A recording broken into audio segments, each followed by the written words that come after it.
Sir नमस्कार। नमस्कार sir. Sir क्या नाम है आपका? रंजीत दास, भुन्ना से, जिला फतेहाबाद, हरियाणा, इंडिया जी। सर संत रामपाल जी महाराज की शरण में कैसे आए आप? सर संत रामपाल जी महाराज की शरण में ऐसे आए जी, पहले जो आम लोग भक्ति करते हैं वही भक्ति मैं भी करता था। नौरते रखते थे, शिव जी के व्रत करते थे और जो आम करते हैं लोग वही मैं करता था जी। एक दिन क्या हुआ, पहले फिर मेरे पिताजी गुजर गए जी। पिताजी दुकान को किसी टाइम भी नहीं छोड़ते थे। वो कहीं जाते थे तो कहते थे दुकान पे बैठ भाई, फिर कहीं जाएंगे। तो एक बार क्या हुआ जी, कहीं इमरजेंसी होगी, जाना मेरा भी ज़रूरी है और पिताजी का भी जाना ज़रूरी, तो वहाँ मैं नहीं जा पाया। पिताजी बोले भाई तू बैठ, मैं जाऊँगा। फिर तो क्या हुआ, फिर उसके बाद कुछ दिनों बाद पिताजी की डेथ हो गई। डेथ होने के बाद फिर मन के, उनकी डेथ के बाद बस ऐसा हिल गया अंदर से मैं, भाई ये एक मिनट भी दुकान नहीं छोड़ते थे और आज सब कुछ ही छोड़ के चले गए हैं ये।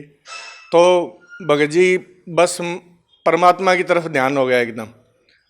तो इनकी जो है व्यास वालों की आरती की पुस्तक रखी थी, उसी से सुबह शाम आरती करता था मैं। तो करते करते फिर एक दिन मम्मी बोली, इन्हों के तेरे पिताजी का एक बार कबीर साहब की कोई पुस्तक दे के गए हैं, वो पढ़ लिया करना तुम। तो वो गले के नीचे दाब रखी थी दुकान में, तो मैंने निकाली, वो पढ़ने लगा जी। पढ़ा तो वो ज्ञान गंगा पुस्तक थी। वो निकाली पुस्तक, जैसे ही निकाली सृष्टि रचना सामने आ गई। सृष्टि रचना के अंदर जो प्रथम पेज दिए हुए थे ना, उनमें पढ़े, जब उन्होंने बताया कि ब्रह्मा विष्णु महेश तो पूर्ण परमात्मा है ही नहीं और हम ही नहीं की पूजा करते आ रहे हैं। उस दिन से फिर माइंड हिल गया जी। फिर गुरु जी का सत्संग देखने लगे संत रामपाल जी महाराज का, और 6 महीने लगातार सत्संग देखा जी। मैंने भी देखा, मिसी जी को भी दिखाया। ये 12 साल से राधा स्वामी से जुड़ी हुई थी, व्यास से। तो इन्होंने भी देखा भी, गुरु जो इनका गुरु था व्यास वाला, भाई उसका खुद का ही गुरु नहीं है, शिवदयाल जी का है, और आगे उसने प्रणाली चलाई हो यार, ये उससे जुड़े हुए हैं यार, लाभ इनको कोई हो नहीं रहा था। तो इन्होंने भी फिर सत्संग देखा, इनको भी फिर दिमाग में बैठ गई बात, भाई पूर्ण संत तो ये हैं जो सब कुछ बता रहे हैं, भाई सृष्टि रचना कैसे है। तो फिर हमने बरवाड़ा आश्रम में जाके संत रामपाल जी महाराज जी से फिर हमने जी प्रथम मंत्र मिला हमें, हमने फिर वो नाम लिया जी। सर आपको क्या लाभ मिले संत रामपाल जी महाराज से नाम दीक्षा लेने के बाद? जी मेरी आर्थिक हालत, जब मैं शरण में आया संत रामपाल जी महाराज की में, मेरी आर्थिक हालत कमज़ोर थी, वो बहुत सुधर गई जी संत रामपाल जी महाराज जी की शरण में आने से। और दूसरा जी, मेरे को शारीरिक कष्ट था जी। एक लड़की है जी मेरी, उसका एडमिशन करवाना था जी एलन चंडीगढ़ के अंदर कोचिंग के लिए जी। तो घर में इतना पैसा था नहीं जी करवाने के लिए जी, किसी से लेने थे, वो आऊँ कर रहा था, दे नहीं रहा था जी। उसने जी कुछ 1 महीना पहले ही, लड़की के एडमिशन से 1 महीना पहले ही 2 लाख रुपए मेरे घर में भेज दिए जी, हालांकि 1.5 लाख रुपया लगना था।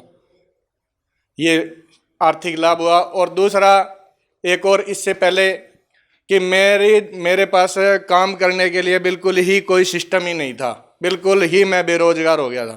फिर मैंने संत रामपाल जी महाराज जी से नाम ले रखा था और उनसे मैंने पुकार के, परमात्मा भाई ऐसा तो सिस्टम करो जो मेरी भी गृहस्थी चले।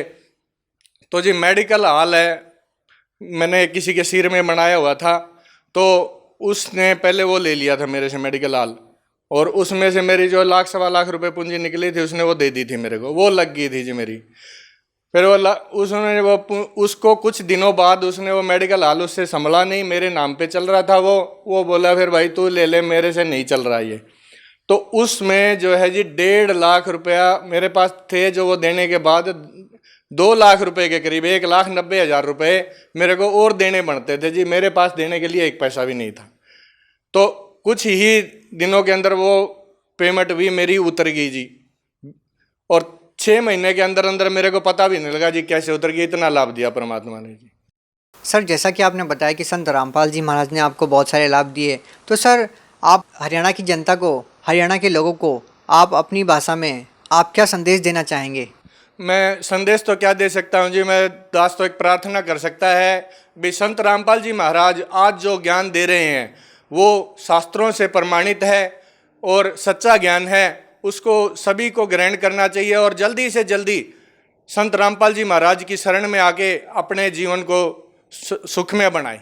सर संत रामपाल जी महाराज अभी जेल में हैं और सतलोक आश्रम बरवाला भी बंद है, तो सर उनसे नाम दीक्षा कैसे प्राप्त की जा सकती है? जी हर जिले के अंदर, हर स्टेट के जिले के अंदर नामदान सेंटर खोले हुए हैं। सर हरियाणा में नामदान स्थल कहाँ कहाँ पर है? हरियाणा के अंदर जी सिरसा, जुपा सिवानी, जींद, रोहतक, कुरुक्षेत्र, करनाल, इन जिलों के अंदर जो नामदान सेंटर खुले हुए हैं जी। सर बहुत बहुत धन्यवाद। सत साहेब जी, धन्यवाद।